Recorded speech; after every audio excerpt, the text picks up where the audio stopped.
사돈도 기회 되시면 한번 혼자 해외여행 가보시던가 하세요. 저야 뭐 애들이 하도 같이 해외여행 가자고 해서 왔지만요. 안녕하세요. 저는 강원도에 살고 있는 80대 최정숙이라고 합니다. 최근 들어 저를 무시하는 듯한 아들, 부부에 대해 이야기해 보려고 합니다. 제 사연을 듣고 많은 조언 댓글로 부탁드립니다. 저는 아들 하나를 두고 있습니다. 아들은 어렸을 때부터 참 효자였어요. 용돈도 자주 보내주고 항상 감사하다고 말하며 저를 챙겼습니다. 그때는 그저 내 아들이 이렇게 효도하는구나 싶어서 행복하고 만족스러웠습니다. 그러나 그 행복이 언제부터인지 조금씩 변하기 시작했어요. 아들이 결혼을 하고 나서부터였습니다. 그때부터 뭔가 달라졌습니다. 돈은 예전보다 훨씬 많이 보내주고 얼굴을 보러 오는 날도 있었지만 그 기쁨이 예전 같지 않았습니다. 며느리와 함께 와서 인사를 하긴 하지만 그 인사 뒤에는 무언가 서운한 마음이 늘 남아 있었습니다. 아들이 저에게 할 말이 많을 것 같지만 며느리 눈치를 보는지 아니면 며느리와의 사이가 중요해진 것인지 예전처럼 마음을 터놓고 얘기하지 않았습니다. 그럴 때마다 저는 아들이 결혼을 해서 가정을 꾸린 걸 존중해야 한다고 스스로 다짐하며 그 마음을 묻어두려 했습니다. 하지만 시간이 지나면서 아들의 행동에서 점점 더 많은 변화가 보였습니다. 특히 제 마음이 아팠던 건 본가를 돌아보지 않게 된 점이었습니다. 아들이 오랜만에 집에 올 때면 미리 연락을 주지 않고 오는 일이 많아졌고 오랜 시간 묵은 냉장고를 열어보면 음식 대신 차갑게 식은 외로움만 남아 있었습니다. 그렇다고 제가 먼저 불만을 표현하기도 어렵고 그럴수록 마음속에서 깊은 외로움이 자꾸만 쌓여갔습니다. 한 번은 아들이 집에 왔을 때 그가 웃으며 말했습니다. 어머니, 오늘 뭐 드실래요? 다녀가면서 맛있는 거 사다 드릴게요. 그 말에 저는 가슴이 덜컥 내려앉았습니다. 예전 같으면 아들이랑 함께 저녁을 먹었을 텐데 이제는 며느리와의 일정이 더 중요해졌다는 걸 느꼈기 때문입니다. 그래, 그럼 뭐든지 좋아 라고 대답했지만 그 말은 제 마음속에서는 그래, 이제 내가 결정할 일이겠지라는 의미로 들렸습니다. 결혼 후 아들이 본가에 대한 신경을 끊기 시작했을 때 그동안의 기대와 상처가 일순간에 밀려왔습니다. 아들만큼은 나이가 들어도 여전히 효자일 줄 알았고 결혼 후에도 예전처럼 자주 찾아줄 줄 알았는데 현실은 그와 달랐습니다. 세월은 그렇게 무심히 지나갔고 아들은 자주 전화를 하거나 집에 오지는 않았습니다. 그때 저는 큰 결심을 하게 되었습니다. 아들이 출가한 것이니 더 이상 섭섭해 하지 말자. 이런 생각이 들었습니다. 아들이 결혼을 하고 가정을 꾸리는 것, 그것은 어쩌면 자연스러운 일일 테니까요. 그럼에도 불구하고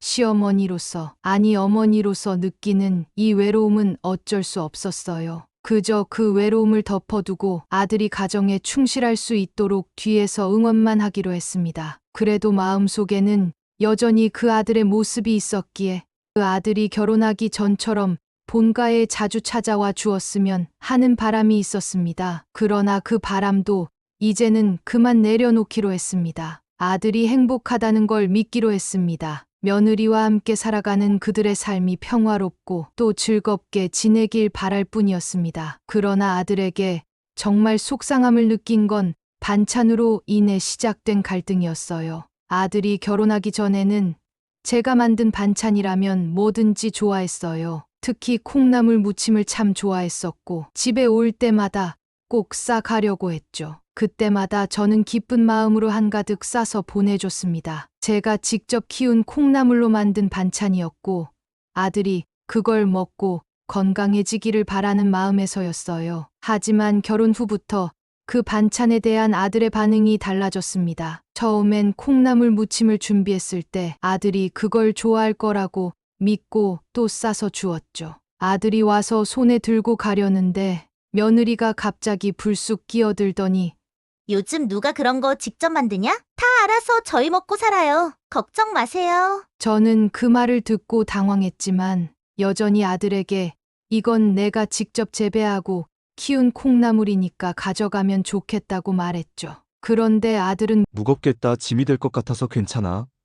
그 말을 듣는 순간 저는 그동안의 마음이 무너지는 것 같았어요. 아들이 결혼하고 나서 조금씩 멀어지더니 이제는 더 이상 제가 해주는 음식도 그다지 중요하지 않은 것 같다는 생각이 들었습니다. 그날 저는 아들에게 보내려던 반찬을 결국 내려놓고 말았습니다. 그때만 해도 아들이 바쁘게 살고 있으니까 일시적인 변화일 거라고 생각하며 마음을 추스르려 했습니다. 그러나 제 마음속에 서러움은 계속 쌓였어요. 아들이 예전처럼 자주 오지 않으니 그 빈자리가 너무나도 크게 느껴졌습니다. 그렇게 시간이 흐르고 저는 아들에게 더 많은 관심을 기울이려 했지만 그 노력조차 아들에게는 닿지 않았습니다. 어느 날 아들이 회사에서 서류를 가져다 달라고 해서 저는 그 서류를 들고 아들 집으로 갔습니다. 그때가 바로 제가 가장 큰 충격을 받은 순간이었어요. 아들 집의 냉장고를 열어보니 제가 보낸 반찬들이 다 썩어가고 있었습니다. 콩나물 무침은 물론이고 제가 정성껏 만든 시금치 나물까지 그 냉장고 안에 있던 음식들이 모두 변질되고 있었어요. 시금치 나물은 곰팡이가 피어나 있었고 다른 반찬들은 거의 다 음식물 쓰레기통에 들어가 있었습니다. 그 모습을 보자마자 저는 울컥할 수밖에 없었습니다. 얼마나 제가 정성껏 준비했는데 그 반찬들이 이렇게 버려지고 있다는 사실이 믿기지 않았어요. 그 순간 저는 가슴이 아프고 동시에 서운함이 밀려왔습니다. 그렇지만 그 순간에도 저는 바로 며느리를 비난할 수 없었습니다. 왜 반찬을 버리냐고 물어보고 싶었지만 그 전에 혹시 내가 오해한 게 아닐까 싶어서 조금 기다려 보기로 했습니다. 얼마 지나지 않아 며느리가 들어왔습니다. 그 모습에서 느껴지는 당황함을 저는 쉽게 알아차릴 수 있었죠. 며느리는 저를 보고 잠시 어색한 표정을 지으며 어머니, 저희 집에는 무슨 일이세요? 저는 아무 말 없이 냉장고를 가리켰습니다. 왜 내가 준 반찬들이 이렇게 썩어가고 있는 거냐? 이게 어떻게 된 일이냐? 라고 물었죠. 그때 며느리는 피식 웃으며 이렇게 말했습니다. 다 시켜 먹어요. 어머니, 누가 반찬을 먹어요? 왜 자꾸 손수 만든 걸 보내세요? 저희끼리 알아서 다 잘 먹고 있어요. 걱정 마세요. 그 말에 저는 정말 충격을 받았습니다. 그동안 아들에게는 좋은 마음으로 음식을 보내줬는데 그게 이렇게 버려지고 있었다는 사실이 너무나도 서운했고 실망스러웠습니다. 며느리는 그뿐만 아니라 이참에 들킨 게 잘 되었다는 듯이 제발 그만 보내세요. 그런 거 먹을 시간도 없어요. 그 말에 저는 할 말을 잃었고 아무 말 없이 침묵할 수밖에 없었습니다. 그런 대화를 하던 중 아들이 들어왔고 저는 아들에게 말했습니다. 왜 이렇게 반찬을 버렸니? 왜 다 시켜 먹으려고 하냐? 라고 물었지만 아들은 역시 며느리 편을 들었습니다. 요즘 누가 반찬을 해 먹어?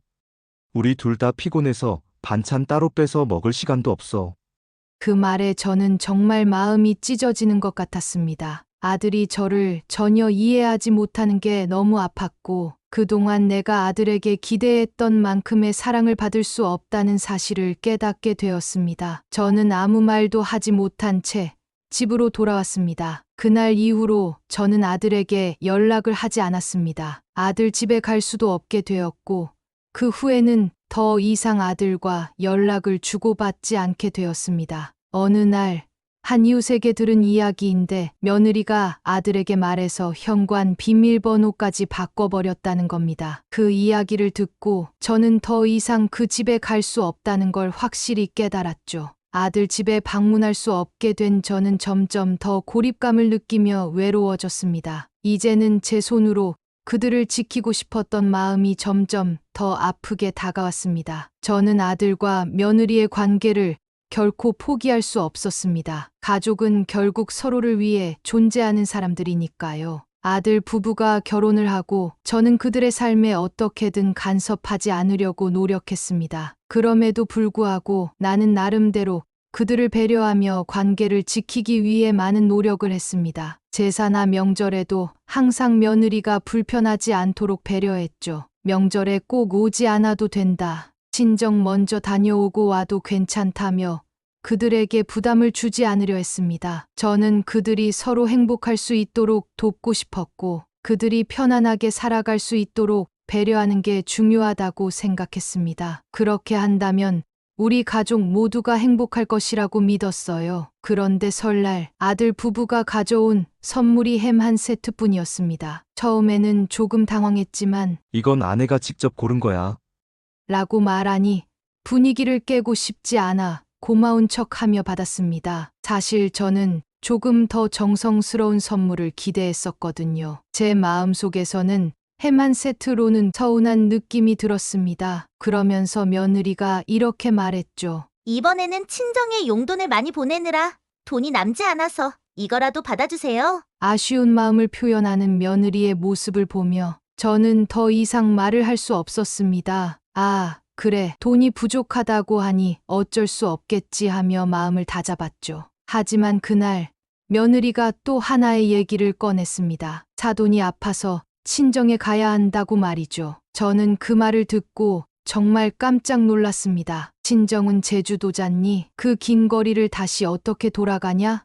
고 물어봤더니 며느리는 사돈이 아파 한 달간 아들네 집에서 요양을 한다고 대답했습니다. 그 순간 저는 정말 혼란스러웠습니다. 제 마음속에서는 왜 나는 아들 집에 갈 기회가 거의 없는데 사돈댁은 아들 집에서 이렇게 마음껏 요양을 하냐는 생각이 들었습니다. 아들 부부는 결혼 후 저를 쉽게 초대하지도 않았고 제가 방문하려 해도 언제나 연락을 먼저 주세요. 라는 며느리의 말만 들었습니다. 그랬던 아들 집이 사돈 집은 마음껏 왕래하고 아들 집에서 요양을 한다니 저도 모르게 섭섭한 마음이 들었습니다. 하지만 사돈댁은 자유롭게 방문하며 아들 집에서 한 달간 머무를 수 있다는 사실에 저는 마음속에서 불편함도 커져갔습니다. 게다가 저와 사돈을 차별 대우한다는 생각이 들어서 섭섭했어요. 그리고 저는 아들 부부의 대답이 너무 차갑고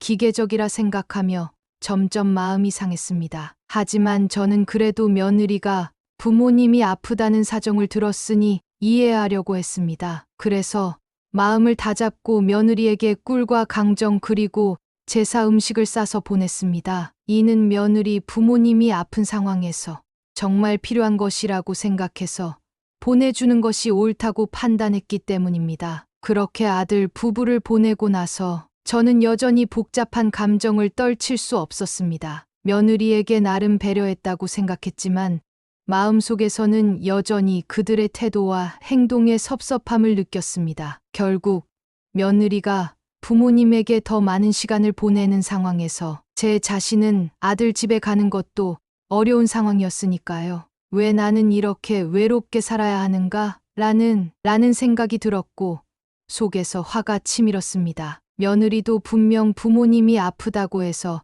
그들을 돌보는 상황이긴 하지만 제 마음속에서는 그 차별적인 대우가 참을 수 없을 만큼 상처가 되었습니다. 그럼에도 불구하고 저는 이번에도 그들을 이해하기로 결심하였습니다. 부모님이 아프면 당연히 자식으로서 그들을 돌봐야 하니까요. 며느리가 사돈댁을 자신의 신혼집에서 한 달 동안 요양하게 한 이후 저는 마음이 더 복잡해졌습니다. 저는 여전히 아들 집을 방문할 때마다 며느리 눈치를 보며 미리 연락을 해야 했고 심지어 현관 비밀번호조차 알지 못했습니다. 하지만 저는 그 섭섭함을 애써 묻어두었습니다. 어차피 결혼한 아들은 독립적인 가정을 꾸린 것이고 이제 제 역할도 예전 같을 수는 없다고 스스로를 타일렀습니다. 그래도 손주만큼은 사랑으로 보살피고 싶었습니다. 손주는 제가 아들과 며느리의 집에 방문할 명분이 되어 주었고 손주를 통해서라도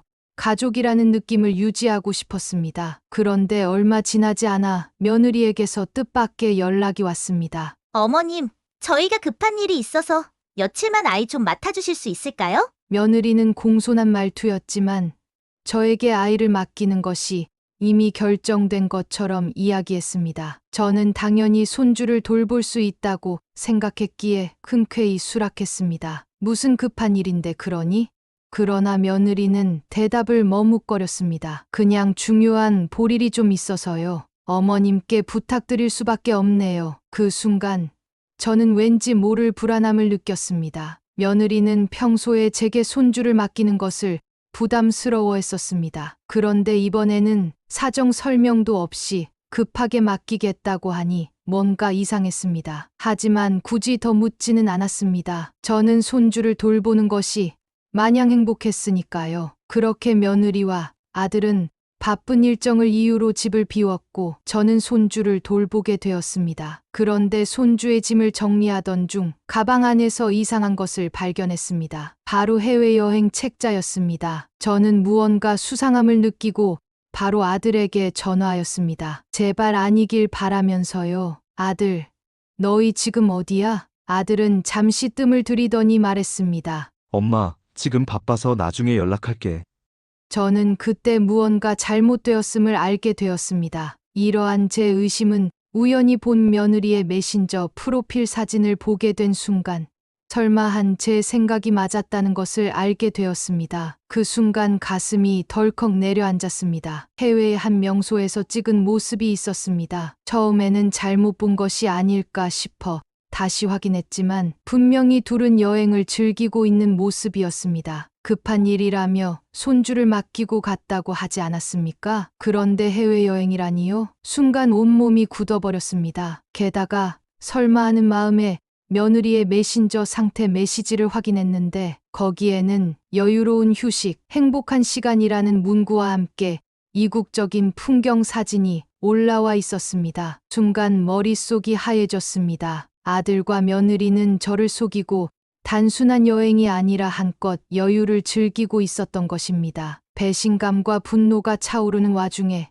때마침 전화벨이 울렸습니다. 발신자를 확인하니 하필 사돈이었습니다. 저는 순간적으로 받지 말아야겠다는 생각이 들었지만 혹시 무슨 일이라도 생긴 건 아닐까 하는 마음에 전화를 받았습니다. 어머, 안녕하세요. 사돈의 목소리는 유난히 밝고 경쾌했습니다. 하지만 그 속에 담긴 가벼운 조롱과 비아냥이 느껴졌습니다. 저는 가슴 속에서 울컥하는 감정을 꾹 참고 차분하게 대답했습니다. 네, 안녕하세요. 그러자 사돈은 기다렸다는 듯이 말을 이어갔습니다. 저도 이번에 해외여행 같이 가게 되었어요. 아이고, 여긴 공기도 너무 좋고 경치도 끝내주네요. 사돈도 기회 되시면 한번 혼자 해외여행 가보시던가 하세요. 요즘은 나이 드신 분들도 혼자들 잘 다니시더라고요. 저는 뭐 애들이 저보고 하도 해외여행을 같이 가자고 해서 같이 온 거지만요. 그 순간 제 손이 부들부들 떨리기 시작했습니다. 사돈은 마치 약이 오르라는 듯이 일부러 이런 전화를 한 것이 분명했습니다. 그 사람은 항상 저를 깔보았고 상견례 때부터도 그 태도를 감추지 않았습니다. 며느리가 명절에 먼저 친정에 가면 원래 더 좋아하는 집 먼저 가는 거 아니겠습니까? 라고 하며 제 배려를 비하하며 속을 긁었고 아들 부부가 우리 집에 선물을 더 주기라도 하면 질투 섞인 말로 은근히 트집을 잡았던 사람이었습니다. 그런 사람이 지금 손주를 저에게 맡긴 상태에서 본인은 아들과 며느리와 함께 여행을 즐기고 있다니요. 그 순간 모든 것이 선명해졌습니다. 며느리와 아들은 처음부터 저에게 말할 생각조차 없었고 사돈과 함께 떠날 계획을 세웠던 것입니다. 애초에 저는 그들의 일정 속에 존재하지도 않았던 것이지요. 그저 손주를 돌봐주는 무료 보모일 뿐이었습니다. 사돈의 말투에는 당신은 애나 보면서 집에 있으라는 뉘앙스가 담겨 있었습니다. 사돈은 예전부터 저에게 열등감을 가지고 있었고 그것을 항상 이런 식으로 표현하곤 했습니다. 저를 시샘하고 질투하면서도 정작 자신은 며느리와 아들을 독차지하려 했던 것이겠지요. 하지만 그렇다고 해서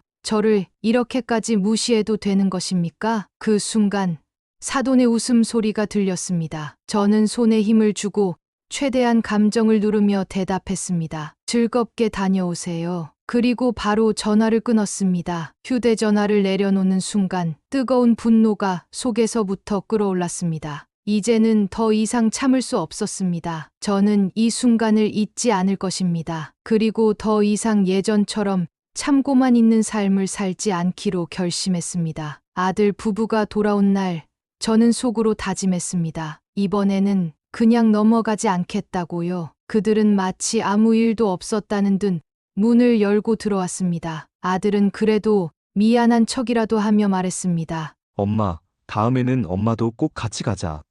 순서가 다를 뿐이지. 다음엔 엄마랑도 여행 갈 거야. 그 말이 어찌나 공허하게 들리던지요. 저는 단호하게 대답했습니다. 다시는 그러지 마라. 그렇게 끝났으면 좋았을 텐데 그 이후로도 아들 부부는 계속해서 틈만 나면 손주를 맡기고 그들만의 시간을 보내기 시작했습니다. 처음에는 하루 이틀씩 맡기는 것이더니 점점 시간이 길어졌습니다. 점점 더 무책임해지는 그들의 행동에 저는 깊은 한숨을 내쉬곤 했습니다. 그러던 어느 날, 유난히 바람이 차가운 겨울날이었습니다. 늦은 저녁, 문 앞에서 이상한 소리가 들렸습니다. 저는 순간 가슴이 철렁 내려앉았고 급히 문을 열었습니다. 그런데 그곳에는 손주가 울면서 떨고 있었습니다. 두 손은 새빨갛게 얼어 있었고 입술은 파래져 있었습니다. 저는 다급히 손주를 집 안으로 들이며 물었습니다. 손주는 눈물을 뚝뚝 흘리며 말했습니다. 엄마가 사라지면 초인종 누르라고 했어요.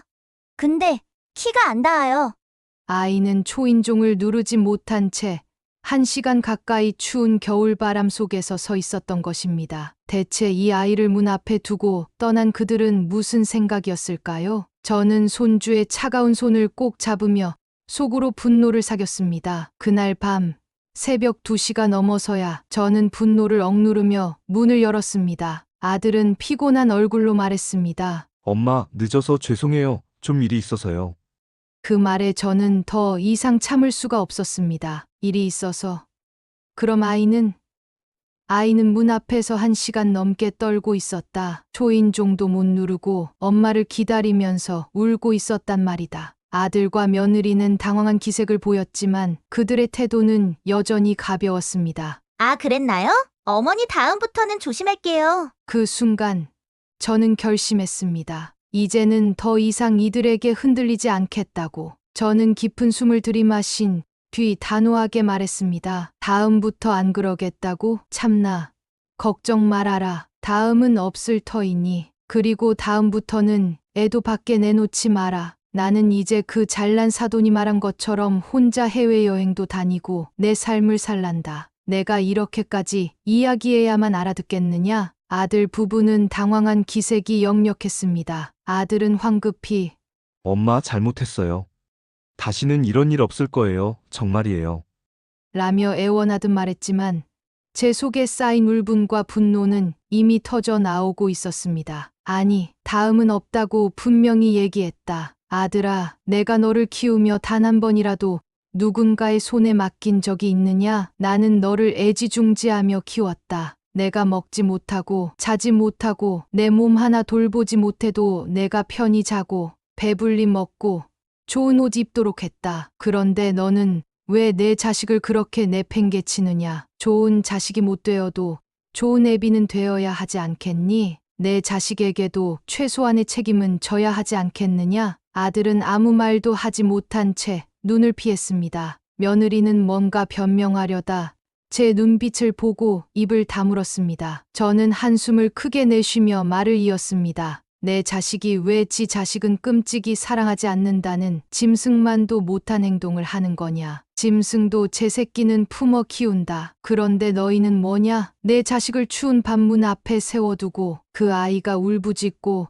떨며 서 있는 동안 너희는 어디 있었느냐? 며느리가 조용히 눈물을 닦았습니다. 그러나 그 눈물조차 제게는 가식처럼 느껴졌습니다. 저는 더 이상 흔들리지 않았습니다. 이 순간만큼은 단호해야 했습니다. 나는 이제 답을 알겠다. 너를 너무 보호한 내 탓이야. 내가 너를 너무 감싸고 내가 하는 일마다 괜찮다고 했던 내 탓이다. 그래서 너는 당연히 내가 희생하는 것이 맞다고 생각했겠지. 너희 둘 모두 내가 참고 괜찮다고 하니 그 고마움을 모르는구나. 내가 너희를 위해 내 삶을 모두 바쳐야만 하는 이유가 대체 무엇이냐? 아들은 말없이 고개를 숙였습니다. 저는 그 모습을 보고 한층 더 단호해졌습니다. 이제 다 그만하자. 나는 이제 부모가 아닌 나 자신으로 살아갈 테니 제발 부디 연락하지도 말아다오. 손주는 내가 보고 싶을 때 알아서 갈 테니 앞으로는 나를 애 보는 사람 취급하지 마라. 너희 부부가 원하는 대로 살고 싶으면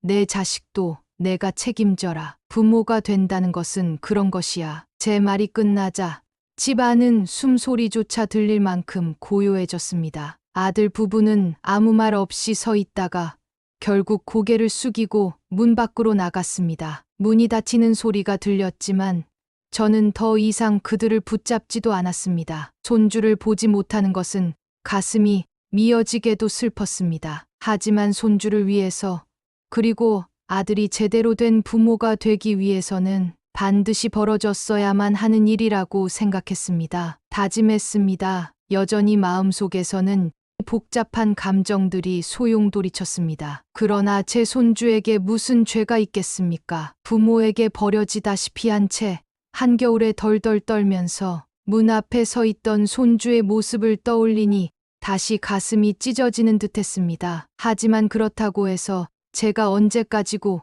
이렇게 살아야 하는 걸까요? 아들 부부는 아이를 맡기는 것이 당연하다고 생각하면서도 정작 저를 존중하는 태도는 단 한 번도 보이지 않았습니다. 따라서 마음이 미어지더라도 다시는 그들을 받아주지 않으리라는 다짐을 다잡았습니다. 그날 이후 저는 아들 부부가 연락을 해와도 예전처럼 쉽게 받아주지 않았습니다. 손주를 돌봐달라는 부탁도 단호하게 거절했습니다. 처음에는 당황하던 아들 부부도 결국 제 태도가 변했다는 것을 깨닫고 불편한 기색을 보였습니다. 하지만 저는 흔들리지 않았습니다. 그 대신 저는 제 삶을 찾아 나가기로 했습니다. 오랜 시간 동안 잊고 지냈던 취미를 다시 시작하기도 했습니다. 그렇게 조금씩 제 삶을 되찾아가자 신기하게도 예전보다 더 가벼운 마음이 들었습니다. 아들 부부는 처음에는 불만을 가졌지만 시간이 지나면서 저를 대하는 태도가 달라지기 시작했습니다. 이전처럼 당연하게 생각했던 것들이 더 이상 당연하지 않게 되자 오히려 저에게 더 자주 연락을 하며 안부를 묻고 작은 것에도 감사의 표현을 하기 시작했습니다. 하지만 저는 예전처럼 그들의 연락을 반갑게 받아주지는 않았습니다. 그동안 제가 받았던 서운함과 상처들이 하루아침에 사라질 수는 없었기 때문입니다. 며느리는 예전보다 더 상냥하게 굴고 자주 연락을 하며 친절을 보였습니다. 하지만 저는 쉽게 마음을 열지 않았습니다. 그저 형식적으로 안부를 묻고 짧게 답하며 거리를 두었습니다. 손주를 봐달라는 부탁이 올까봐 조심스러웠고 다시 그들에게 기대를 걸고 싶지도 않았습니다. 어느 날 며느리가 다정한 목소리로 전화를 걸어왔습니다. 어머님, 요즘 어떻게 지내세요? 저희가 주말에 한번 찾아뵈어도 될까요? 예전 같았으면 반가운 마음에 바로 집을 정리하고 음식을 준비했을 테지만 이제는 그러고 싶지 않았습니다. 저는 담담하게 대답했습니다. 주말에는 친구들과 약속이 있어서 어렵겠구나. 다음에 보자. 며느리는 순간 당황하는 기색이었지만 이내 애써 밝은 목소리로 알겠다고 했습니다. 이제 저는 더 이상 그들의 필요에 맞춰 움직이지 않습니다. 저를 필요로 할 때만 찾고 편리할 때만 연락하는 관계에서 벗어나기로 했기 때문입니다. 대신 오랜 시간 잊고 지냈던 제 자신을 돌보기로 했습니다. 친구들과 여행을 계획하고 새로운 요리에도 도전하며 운동을 시작했습니다. 문화센터에서 미술 수업도 듣기 시작했는데 그림을 그리다 보면 오히려 마음이 편안해졌습니다. 그렇게 하나씩 새로운 것을 배워가면서 저는 제 삶을 되찾고 있었습니다. 어느 날은 친구들과 함께 단풍 구경을 가면서 문득 이렇게 생각했습니다. 이제야 내 삶을 사는 것 같구나. 남을 위해 헌신하는 것이 아닌 온전히 저를 위한 시간들이었습니다. 오늘 들으신 제 사연이 어떠셨나요? 제 사연을 들으시는 모두 행복한 노년을 위해 자기 자신을 사랑하는 삶을 보내시길 바랍니다. 감사합니다.